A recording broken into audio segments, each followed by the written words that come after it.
capítulo 10 do livro de Números, se você fez uma leitura bem atenta, tem umas partes aí que nos faz lembrar algumas coisas.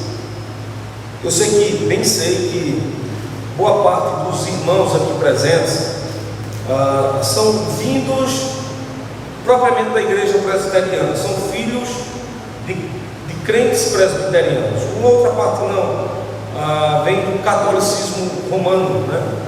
E portanto, conhecendo a Cristo, agora servem aqui na nossa igreja. Acho que está dando microfone, tá? Veio bacana.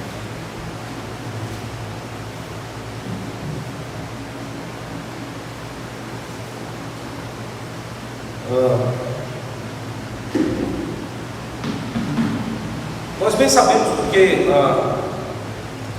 todos nós que estamos aqui somos conhecidos. E nós sabemos, por exemplo, a trajetória de cada um. E conhecendo a trajetória de vocês, então eu vou fazer lembrança de algo. Percebam, na tradição cristã, era comum, entenda, na tradição cristã, era comum que em alguns locais as igrejas convocassem os seus fiéis através de uma ressonância de algo extremamente sonoro. Por exemplo, anteriormente, eu não sei se isso ainda acontece hoje, acho que deve acontecer, me vem agora rapidamente à memória que eu já tenho ouvido. A Igreja Católica faz a convocação dos seus fiéis através do retumbar do sino. O sino bate horas antes de começar então aquela missa, e os seus fiéis sabem que devem se dirigir rapidamente à igreja, se acomodarem nos bancos, que em questão de minutos, então o pároco irá começar então aquela celebração. Irmãos, essa tradição ela não é uma tradição católica, isso é uma tradição evangélica, uma tradição protestante. Infelizmente, quando as igrejas protestantes se instalaram no Brasil, não foi capaz de construir, ou não foi permitido construir igrejas à semelhança das igrejas americanas e europeias. Então, geralmente as igrejas tinham um formato de casas ou de comércios, não tinha aquela fachada parecida com a igreja. Alguns anos depois, então, veio um decreto de liberdade, que as igrejas poderiam ser feitas à semelhança de igrejas. Mas, infelizmente, essa tradição no Brasil já estava arraigada de que a igreja ela não deveria ter semelhança de igreja. Então, somente as igrejas católicas elas tinham uma aparência bem definida com a igreja e, portanto, portavam os seus sinos que convocavam os seus fiéis para a celebração da missa.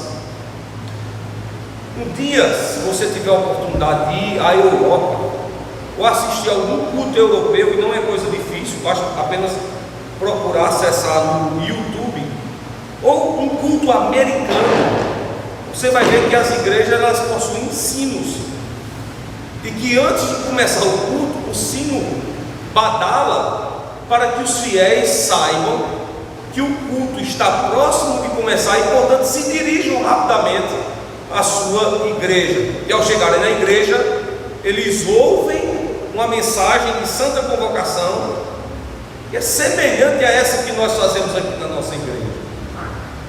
Agora, a grande pergunta que alguém poderia entre nós fazer era: pastor, já que tudo que a igreja faz porque a Bíblia manda, será que nós temos fundamento bíblico para que a gente produzisse algo sonoro que pudesse convocar o povo de Deus para o culto e para a adoração? Bom, esse é um dos temas do capítulo 10 do livro de Números. Observem que Deus ordena a Moisés que se façam duas trombetas de prata, e elas tinham propósitos diferentes.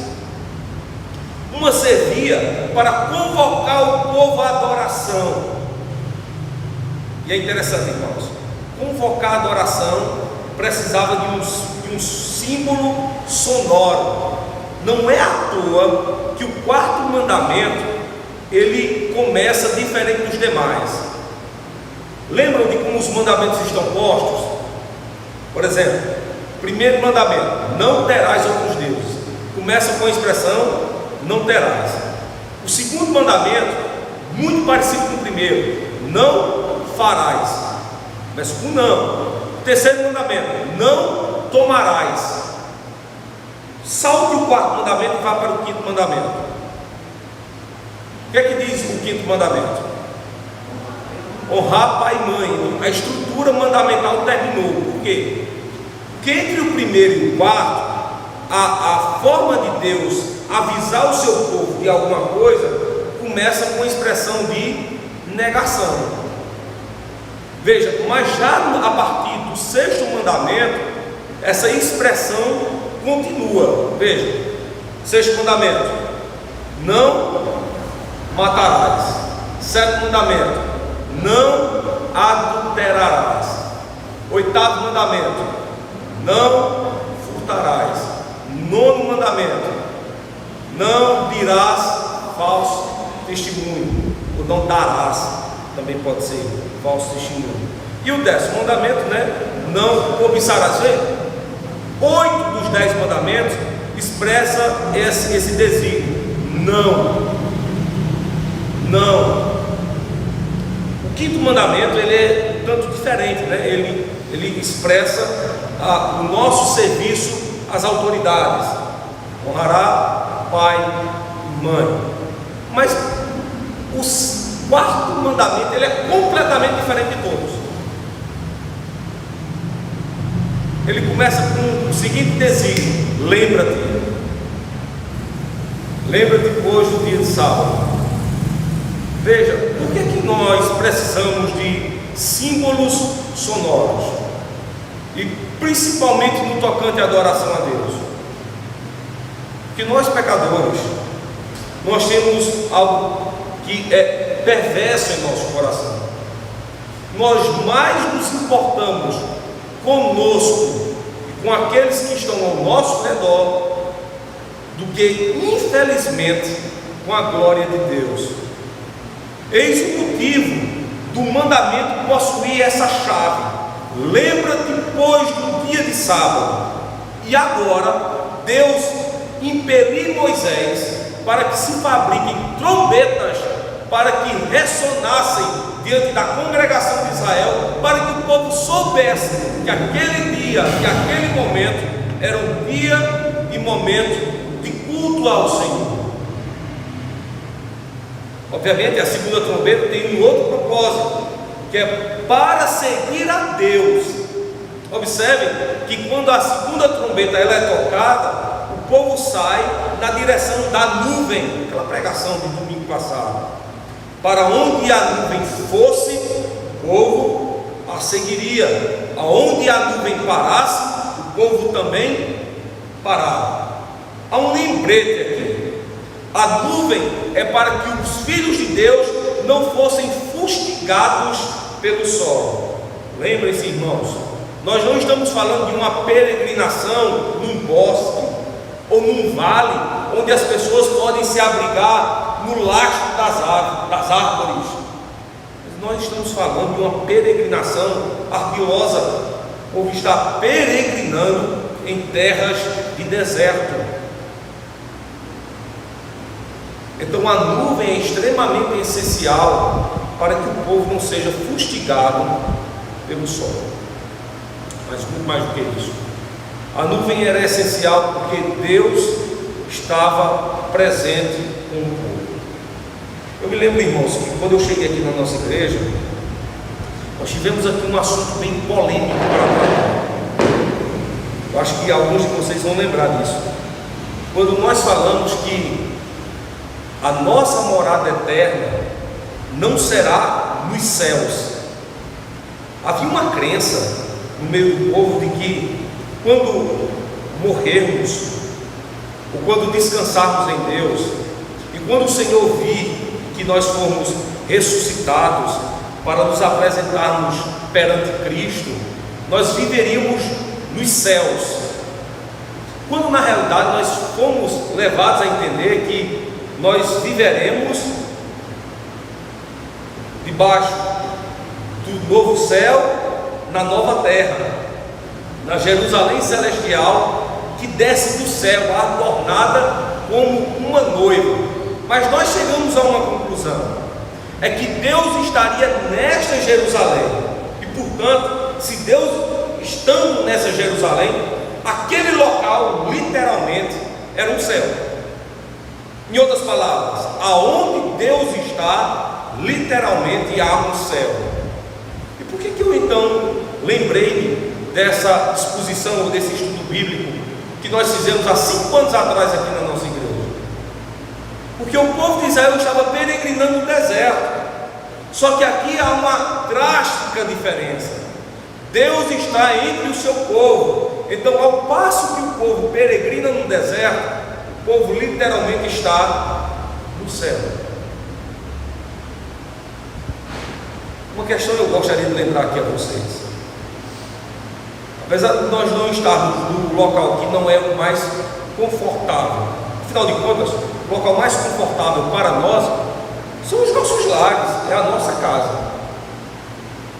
Apesar de nós não estarmos num local que nós gostaríamos de estar, em um local que às vezes se mostra árido, quente, veja, entenda que este local ele se torna o melhor local para nós, ainda que não seja aconchegante. Vamos trabalhar para que seja, mas veja, esse local se torna semelhante à peregrinação do povo do deserto e semelhante ao estado final em que os crentes estarão diante de Deus, porque Deus está conosco. Nós já lemos aqui na palavra de Deus, nós já vimos na palavra de Deus que onde Deus está literalmente é um céu. E se nós estamos aqui, e se Deus está no meio do seu povo, aqui é o nosso céu. Mas por 2 grandes motivos aqui é o nosso céu. O primeiro é porque Deus está conosco, e o segundo, porque de semelhante modo como Deus fez no deserto, aqui Ele faz também. Aqui Ele fala conosco e portanto Ele nos alimenta. E é esse justamente o conteúdo do capítulo 10 do livro de Números, capítulo 10, que nós iremos observar agora, irmãos.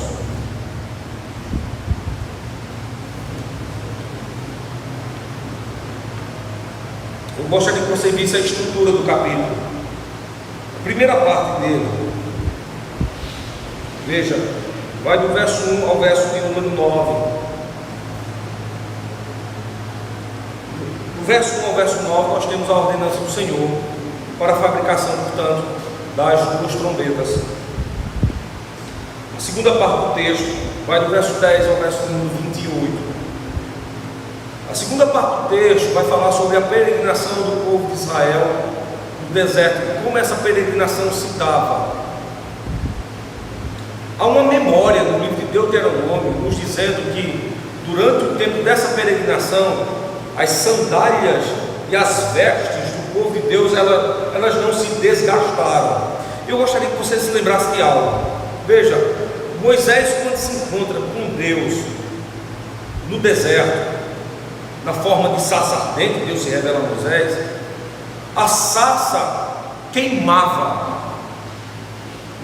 mas acontecia algo miraculoso à sarça. Ela não se consumia. Ela ardia em fogo, mas ela não se consumia. Se nós colocássemos fogo em uma árvore qualquer, passando-se o tempo, você vai ver que as folhas ressecam, se incineram, o tronco se incinera e vira cinza. A sarça ardia na combustão, no entanto, ela não se consumia. Deus estava se revelando naquela sarça. Nós temos ali o que na teologia nós chamamos de teofania, uma aparição de Deus de forma física. Moisés viu uma sarça, viu um fogo, e aquela sarça com fogo era uma representação visual do Senhor. Percebam, irmãos, de semelhante modo, o povo peregrina por 40 anos no deserto. As nossas melhores sandálias e as nossas melhores vestes talvez não durem 5 anos. E nós andamos em veículos, pouco andamos a pé, a não ser aqueles que praticam algum tipo de esporte, que usam vestes adequadas para tais, que também não vão durar mais do que 5 anos. Olha, e eu estou sendo bastante generoso falar de 5 anos para a duração de uma roupa. Talvez ela possa até durar mais se você tiver pouco uso dela. Uso uma vez no ano e depois a usar. O povo de Deus usava praticamente as mesmas vestes, com o mesmo par de sandália, durante 40 anos, andando. Nem as sandálias e nem as vestes se desgastaram. Qual o segredo disso? É porque o deserto possui propriedades melhores do que um calçamento? Não é isso. É porque o ardor do sol e o frio da noite faz com que as vestes e os calçados sejam melhores preservados? Você sabe literalmente que não. Boa parte das sandálias que esse povo usava eram feitas de couro curtido. E se tem uma coisa que o couro não resiste, é ao frio, ele resseca, ele quebra. Uma alta temperatura desgasta os fios de algodão que compõem a roupa e consome literalmente o material que é fabricado as sandálias. Então, que segredo foi do qual esse povo gozou, que nem as vestes e nem as sandálias eram consumidas ou se desgastaram? Há um segredo por trás disso, e não é um segredo científico, irmãos. Nós podemos chamar de um grande milagre. É porque Deus estava entre o seu povo, e Deus entre o seu povo, Ele os renova, Ele os alegra, e não somente renova as suas faces ou as suas vidas, mas renova todas as coisas. E percebam, irmãos, às vezes nós temos que voltar a antigas práticas que nos levam a serem não somente avivados, mas também renovados. Entenda, quando eu estou falando aqui sobre renovados ou avivados, eu não estou dando a você um tipo de mistura pentecostal. Não é isso o meu interesse, não é esse o meu interesse. O meu interesse é que você seja vivo diante de Deus, alegre diante de Deus em todas as coisas, e não somente no culto, mas em toda a sua vida, em toda a sua maneira de viver, seja na sua casa, seja no seu trabalho, seja com seus amigos, seja só, você seja alegre no seu viver. Segunda coisa é que você sempre esteja completamente renovado. E o renovado aqui não é que você vai sempre vestir vestes novas, se puder vista. Mas o renovado aqui é que você sempre esteja disposto, além de estar alegre, agora disposto a servir verdadeiramente ao Senhor e a servir verdadeiramente aos homens. Aliás, uma das características da nossa personalidade como cristãos é serviço. Nós servimos a Deus quando o adoramos, quando prestamos serviço de culto ao Senhor, quando oramos ao Senhor, quando sentamos para ouvir a sua mensagem, a sua palavra. Isso é um serviço. Interessante que a palavra culto, tanto no grego como no hebraico, as línguas originais da palavra de Deus, dão a entender que isso de fato é um serviço.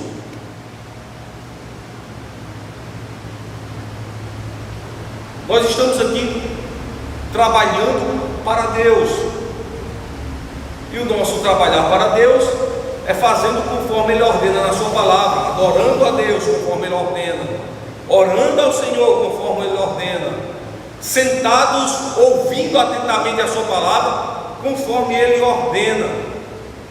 Mas nós também servimos ao nosso próximo. Interessante é que a palavra amor na Escritura, ela não está vinculada apenas a sentimento. A palavra amor na Escritura está vinculado a trabalho e a serviço. Quando nós servimos ao nosso irmão, nós provamos que o amamos. Mas quando nós servimos aqueles que não são os nossos irmãos e que até mesmo não amam a Deus, nós também mostramos que amamos ao mundo, amamos aos homens, servindo a eles. Então, uma das características essenciais do cristão é o serviço, mas nós temos que ter vigor e disposição para servir. Talvez a pior coisa que nós possamos gozar é quando nós recebemos em nossas casas pessoas que servem de mau grado. Eu não sei você, mas é terrível trabalhar ao lado de uma pessoa que está o tempo inteiro de mau humor. Você não sabe o que fazer para agradar aquela pessoa. Você tem até receio de se dirigir a ela. Veja, no serviço cristão, nós devemos ser sempre renovados, alegres, avivados e renovados, sempre dispostos. Uma outra coisa trágica também é você trabalhar ao lado de uma pessoa que está o tempo inteiro fastigada, cansada. Não vou fazer isso, porque não, eu estou cansado. Não vai fazer isso, não vou nada, estou doente. Não vai fazer isso, não vou nada, não tenho condição. Então veja, você simplesmente se esmorece e aquilo literalmente lhe contamina. Então a segunda parte do texto vai ser como Deus peregrina, portanto, com o seu povo. E observem, irmãos, a terceira parte do texto vai do verso número 29 ao verso número 36. É aqui quando os filhos do Senhor recebem a promessa por andarem com Deus. Moisés fala ao chave na promessa de se andar com Deus, é que verdadeiramente o povo encontrará descanso. Então vamos aqui, irmãos. Observem a ordem de Deus, verso 1 ao verso 9, a primeira parte do texto, diz assim: falou mais o Senhor a Moisés, dizendo: faze-te 2 trombetas de prata, de obra batida as farás, e elas te servirão para a convocação da congregação. Observe a palavra que aparece aqui: servirão para a convocação da congregação. Literalmente Deus está dizendo a Moisés: Moisés, essa trombeta me servirá para culto. O meu povo será, portanto, convocado. Ao ouvir o som da trombeta, eles ouvem que eu estou a eles chamando. Eles não tinham um salmo como nós temos agora.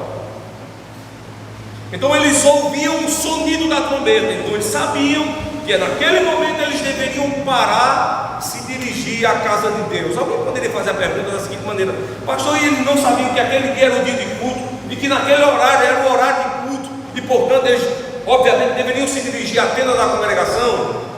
Perceba que o toque da trombeta não somente serve para o culto, mas servia também para as festas, serviria também para a entrada do mês. Todo dia 1º do mês a trombeta deveria ser tocada.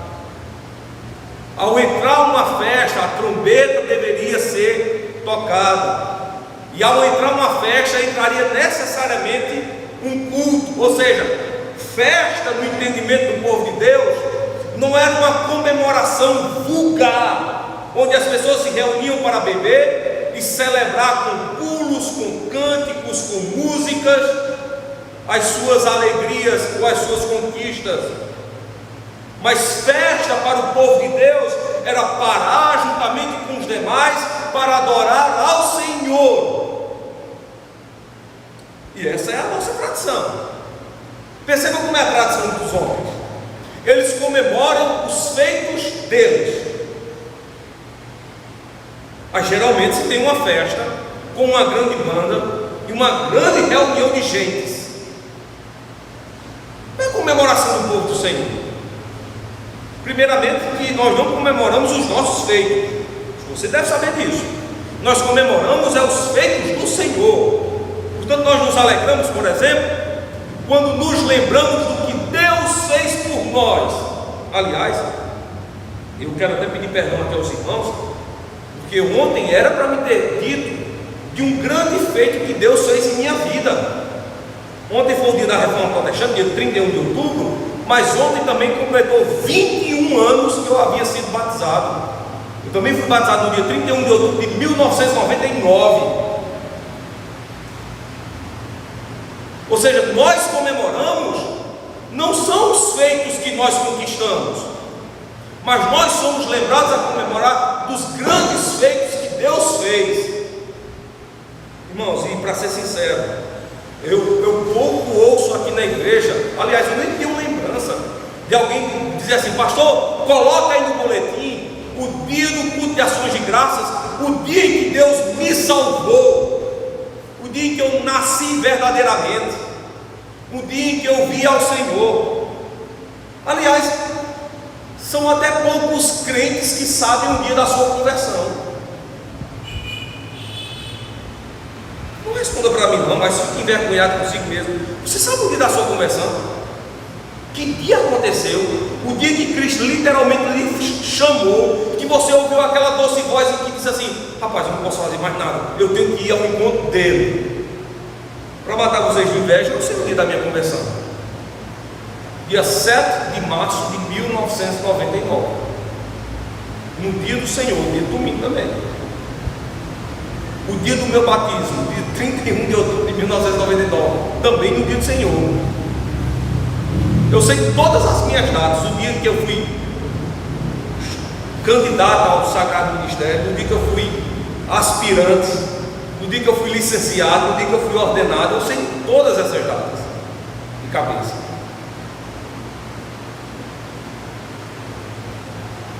Dia 31 de outubro foi o dia também que eu tomei a minha primeira ceia. Foi o dia que eu fiz também a minha pública profissão de fé.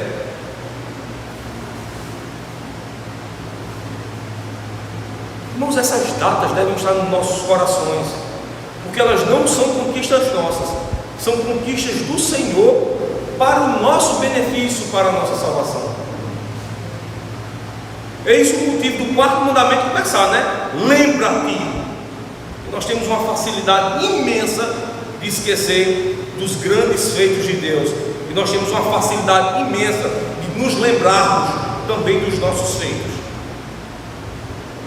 Mas lembre-se aqui, irmãos, quando as trombetas eram colocadas para que o povo lembrasse do que Deus fez, do culto, da adoração, das festas, as festividades do povo de Deus não devem jamais serem esquecidas. Segunda parte do texto, irmãos, observe a partir do verso 10. Deus irá começar a andar entre o seu povo.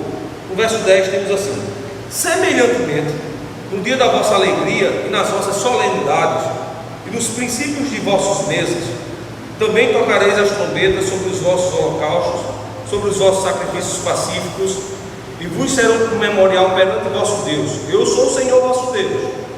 E aconteceu no segundo ano, no segundo mês, aos 20 do mês, que a nuvem se alçou, se levantou, de sobre o tabernáculo do testemunho, e os filhos de Israel, segundo a ordem da marcha, aqui segundo a ordem da marcha, irmãos, é segundo a ordem que Deus estabeleceu, já no capítulo 2 do livro de Números, segundo os filhos de Israel iriam se colocando para saírem ao encontro do Senhor no acompanhamento da nuvem. Então, se você observar aqui, essa marcha começa com o pessoal de Judá, e aí vai seguindo cada tribo, entre eles aqueles que levariam consigo o tabernáculo. Mas observem como o texto está nos dizendo.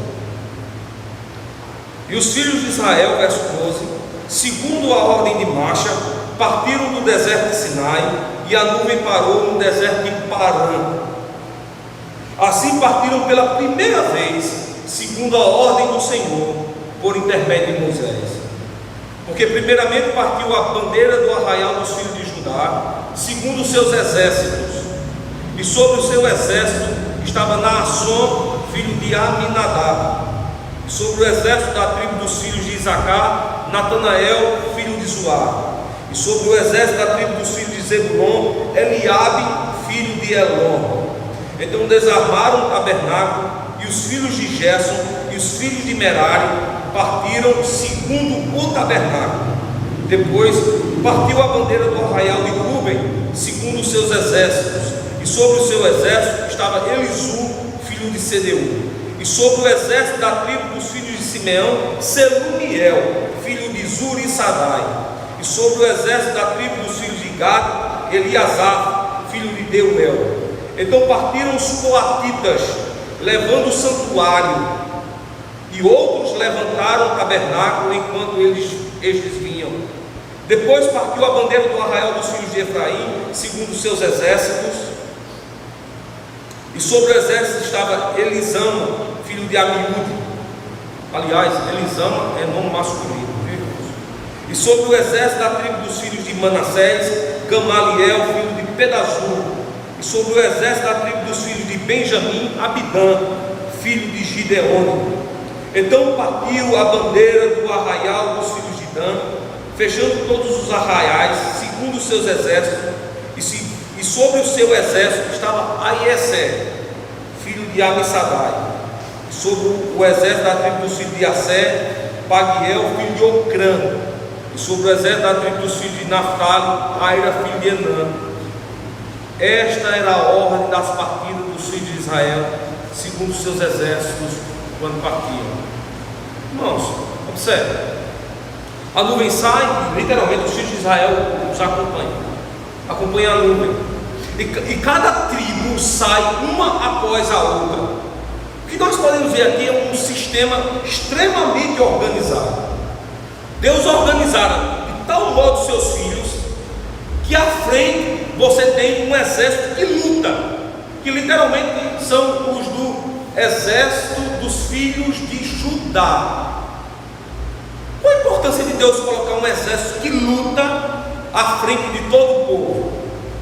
É porque Deus estava, portanto, fazendo com que todo o povo pudesse marchar e completamente se sentisse protegido. Mas prestem atenção, apesar de sabermos aqui que é o exército de Judá que vai lutar pelo povo, em nenhum instante da peregrinação o exército de Judá pegou em armas. Alguém poderia se perguntar por quê? O motivo é que à frente dos exércitos de Judá ia o Senhor, e porque os filhos de Israel obedeciam à voz de Deus, então Deus lutava pelo seu povo.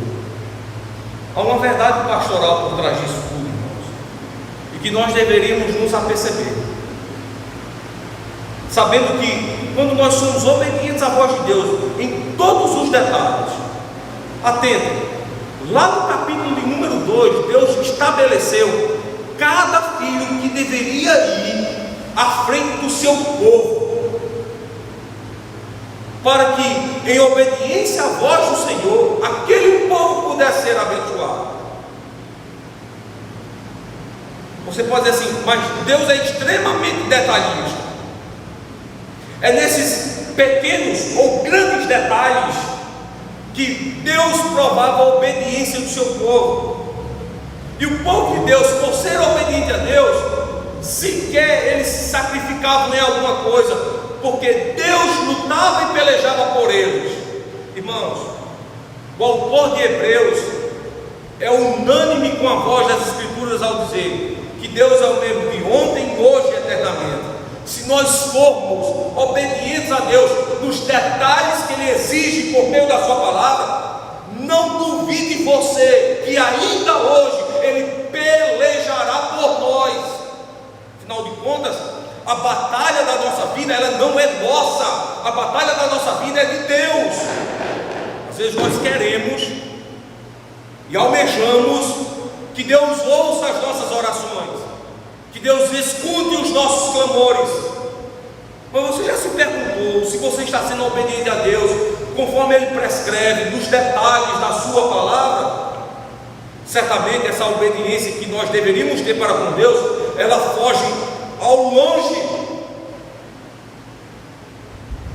Geralmente nós costumamos sermos infiéis,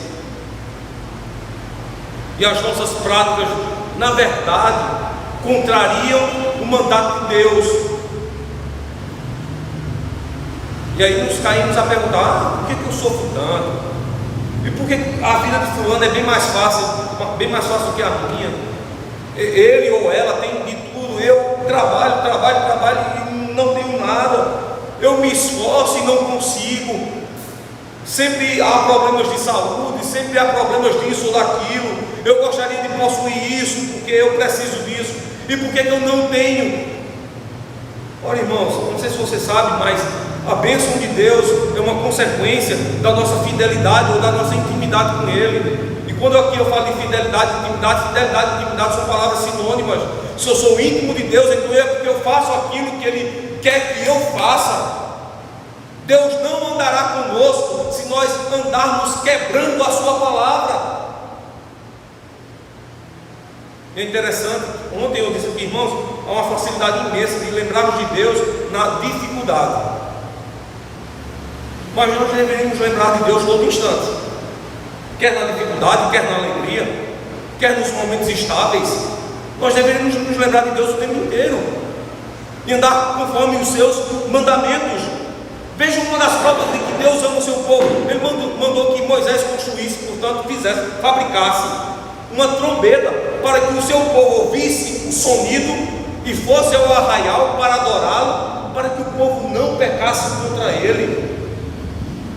É como se Deus bradasse: não pequem contra mim, para que vocês possam ser abençoados. Ora, vocês estão peregrinando no deserto, e se Deus se ausentasse daquele povo no deserto, certamente todo aquele povo pereceria em menos de um ano. Você sabe qual é uma das regras do deserto? Uma das regras do deserto é que no deserto não há vida. Não há vida no deserto.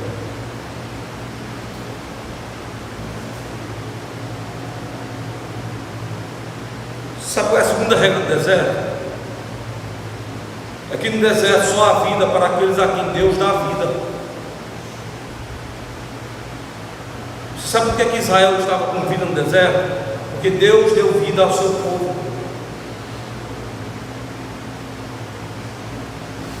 Da mesma forma nós podemos dizer hoje, nós peregrinamos num deserto. Que deserto, pastor? Nesse mundo não há vida, os homens estão mortos em seus delitos e pecados. Isso é um deserto. Ouça ou lembre daquilo que João Batista disse: voz do que clama no deserto. Não é no deserto, mas era na multidão de homens mortos, semelhante àquela visão da qual teve Elias no vale de ossos secos, que era um deserto. Mas por que ali era um deserto? Porque ali não havia vida alguma. Não pense você que você está num oásis, numa cidade bem estruturada. Primeiramente, que nós não estamos. Não pense você que porque você vive no doce lá da sua casa, você gosta das mil maravilhas, porque você não gosta. Ora, o motivo de termos vida nessa vida, ou vida nesse mundo, ou vida nesse tempo, é porque Deus paira sobre nós.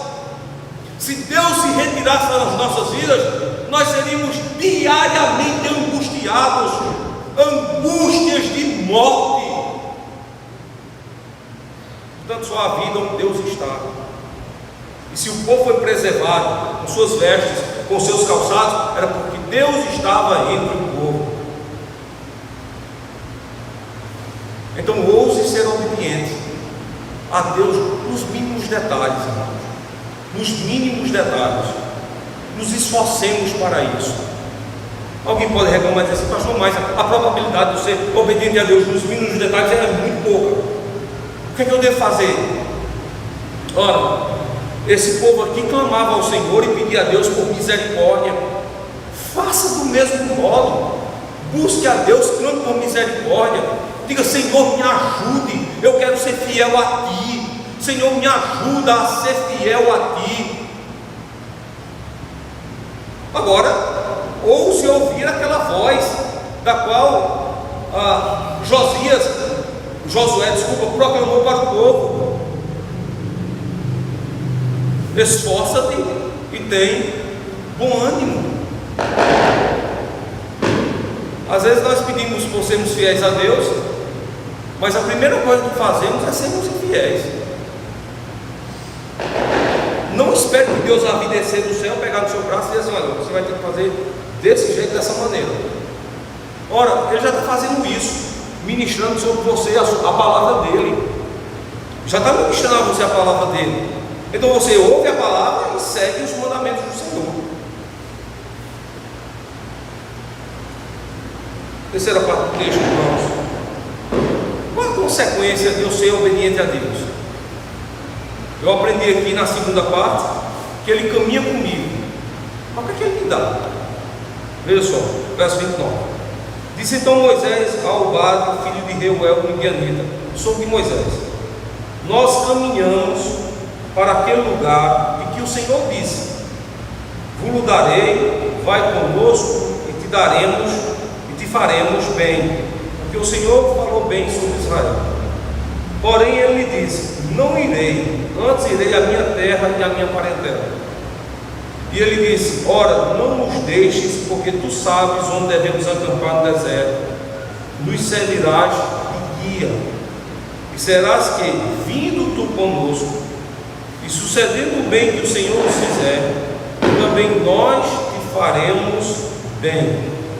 Assim partiram do monte do Senhor, caminho de 3 dias, e a arca da aliança do Senhor caminhou diante deles, caminho de 3 dias, para lhes buscar lugar de descanso.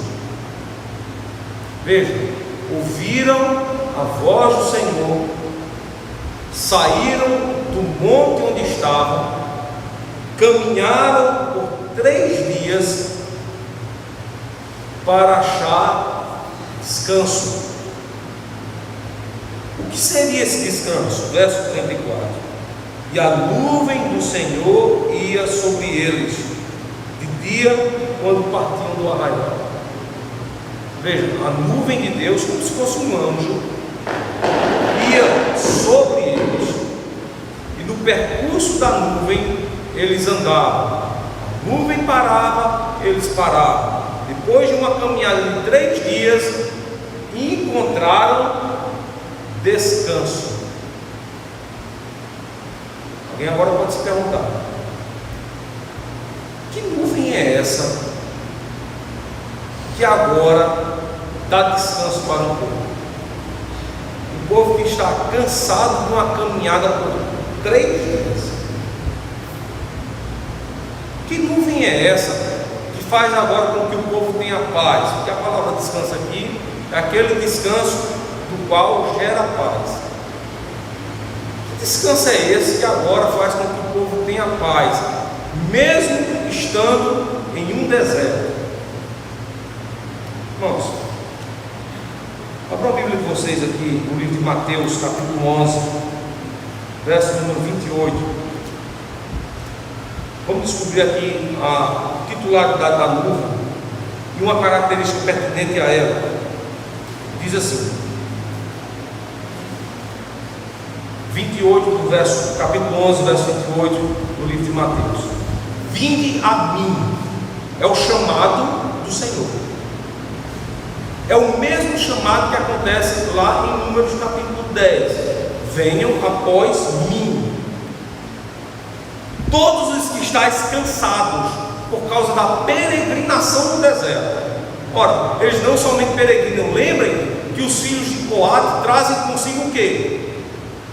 O tabernáculo, todos os seus utensílios. Judá vem com as tendas. O povo peregrina no deserto, certamente está cansado. Mas aqui nós nos deparamos com aquela mesma voz que ressoava da nuvem: vinde a mim todos os que estáis cansados e oprimidos, e eu vos aliviarei. Tomai sobre vós o meu jugo, e aprendei de mim, que sou manso e humilde de coração, e encontrareis descanso para as vossas almas, que o meu jugo é suave e meu fardo é leve. Agora nós descobrimos quem era a nuvem que guiava os filhos de Deus na peregrinação do deserto. Essa nuvem era Cristo, o mesmo que dava descanso àqueles peregrinos cansados, o mesmo que deu descanso aos filhos de Israel na peregrinação da saída do Egito. Seguimos a Cristo, irmãos, nós não nos cansaremos, nós não seremos abatidos, mas sempre seremos revigorados. A alegria do cristão não está na sua personalidade. Há um trabalho de psicologia que trabalha a questão de personalidade, que trabalha, por exemplo, quais são os nossos temperamentos. Aí você faz o teste de temperamento: se você é colérico, se você é sanguíneo, se você é fleumático, e tem um quarto aí que agora eu não sei. Veja, a intensidade da psicologia é fazer com que você descubra o seu temperamento, e o trabalho do psicólogo é fazer com que você se amolde à realidade, fazer com que você, se é por demais rancoroso, colérico, você seja menos rancoroso e seja mais alegre, sanguíneo. Mas se você é por demais altivo, sanguíneo, para que você seja por demais calmo, fleumático. Então ele vai, o trabalho da psicologia, portanto, é trabalhar com a sua personalidade.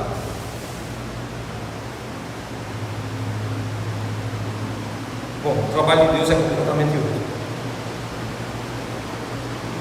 O trabalho de Deus é gerar alegria nos nossos corações, não por causa da nossa personalidade, mas por causa da alegria que temos por causa de Cristo.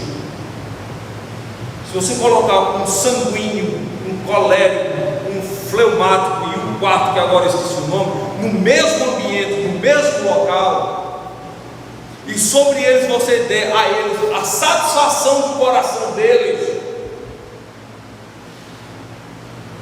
todos eles se alegrarão. O quarto é o melancólico. Todos eles se alegrarão. Se você satisfizer o coração de um colérico, ele se alegra. Se você satisfizer o desejo do coração de um sanguíneo, ele se alegra. Mas veja, a alegria comum de todos os homens não está na satisfação do coração, mas está numa verdadeira caminhada com Cristo. Aquele que caminha com Cristo, independentemente do seu temperamento, ele é uma pessoa alegre, disposta, feliz. Então o problema não está em trabalhar os nossos temperamentos, está em trabalhar o nosso discipulado, a nossa aproximação com Cristo. Ora, o que um homem precisa é se aproximar de Deus, se aproximar de Cristo. Eis porque o povo, quando estava sob a nuvem, abaixo da nuvem, estava guardado, protegido, vencedor e, acima de tudo, um povo satisfeito, avivados e renovados. Ligação diretamente com a nuvem, ligação diretamente com Cristo, que lhes dava descanso, a satisfação e o deleite do coração. Percebeu que a perspectiva humana ela é equivocada? Chega com um trabalhador e pergunta para ele: o que é que você mais quer? Ele diz: me aposentar. Pergunta para ele: por que é que você quer se aposentar? Porque eu quero descansar. Então veja, descanso para ele é cessar trabalho. Porque trabalho para ele não é alegria, é fardo, é peso. Se trabalho para ele fosse alegria, quando você fizer essa pergunta: o que é que você quer? Ele diz assim: continuar trabalhando. Mas chega para qualquer trabalhador e pergunta: o que é que você quer? Me aposentar. Perspectiva de trabalho para ele é porque trabalho é fardo. E descanso para ele é cessar de trabalhar. Para um cristão essa perspectiva é outra. Descanso para nós não é cessar o trabalho, mas é estar com Cristo. E se descanso para nós é estar com Cristo, é sermos alegres.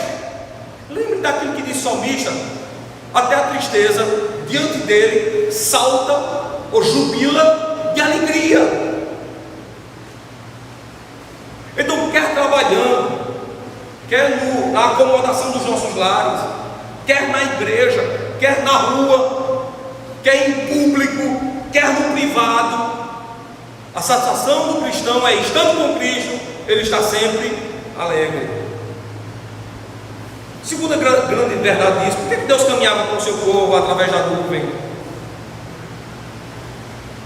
Não sei se você sabe, mas era porque Deus queria fazer com que o seu povo fosse santo. E a presença de Deus intimida o homem do pecado. Alguém já perguntou para mim: pastor, como é que eu faço para parar de pecar? Existe uma probabilidade de eu parar de pecar? Incrível, mas existe. Incrível, mas existe. Agora é claro que você não deixará de ser pecador, você continuará pecando. A possibilidade de você deixar de pecar é se você caminhar com os filhos de Israel, caminhar com Deus. Você tem vergonha dos atos que você faria e portanto você não peca. É claro que em algum momento você vai pecar, mas veja, aqueles pecados contumazes que às vezes nós fazemos, as escondidas, as ocultas, até esses nós evitamos quando andamos com Deus, porque a prática do pecado nos envergonha e nos intimida e a gente não faz, porque a gente sabe que do nosso lado está o Senhor. Então por que eu preciso caminhar com Deus? É para que eu seja alegre o tempo todo? Mas não somente. Eu preciso caminhar com Deus para que eu abandone uma vida de pecado, e para que verdadeiramente agora eu tenha paz. A paz não é quando as guerras cessam. A paz não se dá quando os homens passam de inimigos para amigos. A paz se dá quando nós abandonamos o pecado. E se nós abandonamos o pecado, nós temos força até mesmo para ir para uma guerra.